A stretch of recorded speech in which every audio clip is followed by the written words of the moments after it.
Érigé en 1686 dans l'ancien cours de l'Aude et classé au patrimoine mondial de l'UNESCO, le canal de la Robine, situé dans le prolongement vers le sud du canal du Midi, fait la jonction entre le fleuve Aude et Port-la-Nouvelle.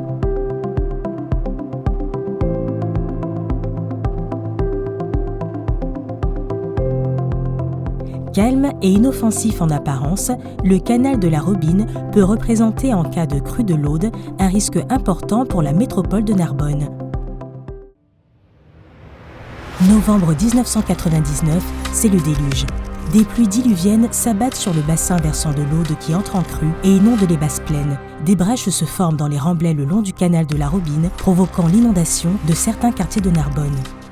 Le canal de la Robine est en effet longé sur ses rives par des remblais qui jouent un rôle majeur dans la protection de Narbonne contre les crues. Cet ouvrage, long de plus de 7 km, protège potentiellement près de 85 000 personnes ainsi que de nombreuses entreprises.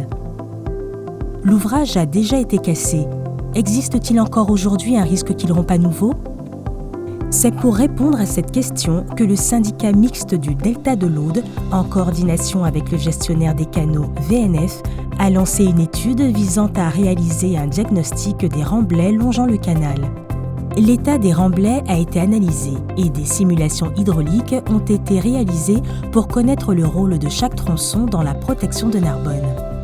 Les conclusions sont sans équivoque. Les remblais du canal de la Robine jouent un rôle prépondérant dans la protection de Narbonne, avec un risque non négligeable de rupture dès les petites crues. Pour empêcher l'eau d'envahir la ville de Narbonne, il est alors proposé de reconstruire une nouvelle digue en lieu et place de l'existant.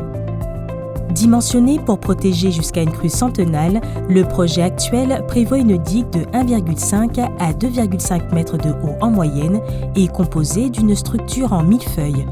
D'abord, plusieurs couches de terre soigneusement compactées pour que la digue soit la plus étanche possible. Un grillage anti-fouisseur, puis une couche de cailloux recouvert de terre végétale. Cette carapace, destinée à résister à la force de l'eau en cas de débordement, empêchera la digue de rompre. Le diagnostic ayant été posé, le SMDA va maintenant poursuivre les études techniques pour définir plus précisément le projet et ainsi assurer la sécurité de tous.